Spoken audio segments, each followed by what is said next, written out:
on nous demande de traduire chacune des inégalités par l'appartenance à un intervalle.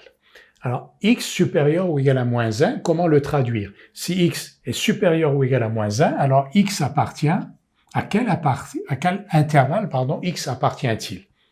Alors, x supérieur ou égal à moins 1. Donc, moins 1 fait partie de notre sélection. Vous voyez, on va écrire donc moins 1 plus l'infini. Et ici, un crochet fermé, parce que l'on a x supérieur ou égal à moins 1 et plus l'infini, toujours avec un crochet ouvert. Ici, x est strictement compris entre racine de 3 plus 1 et moins racine de 2. Imaginez la droite des réels, donc ça c'est l'ensemble des nombres réels x qui sont compris donc entre racine de 3 plus 1 et moins racine de 2. Donc x appartient à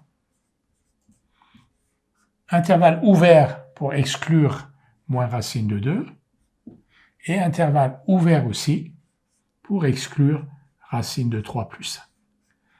Donc, dire que x appartient à cet intervalle est équivalent à ceci. Si x appartient à cet intervalle, c'est qu'il est strictement inférieur à racine de 3 plus 1 et strictement supérieur à moins racine de 2, c'est ce que l'on cherche.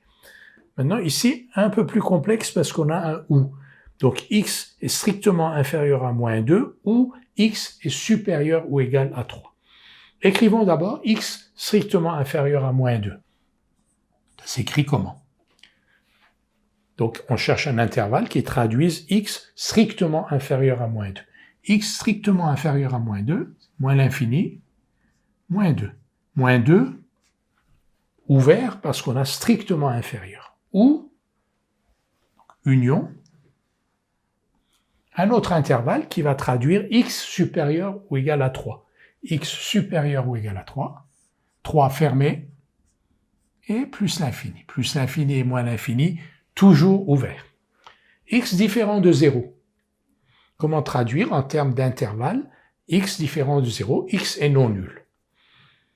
Donc si x est non nul, c'est qu'il est soit strictement négatif, soit strictement positif. Donc x appartient à moins l'infini, 0, union, on exclut 0, 0, plus l'infini.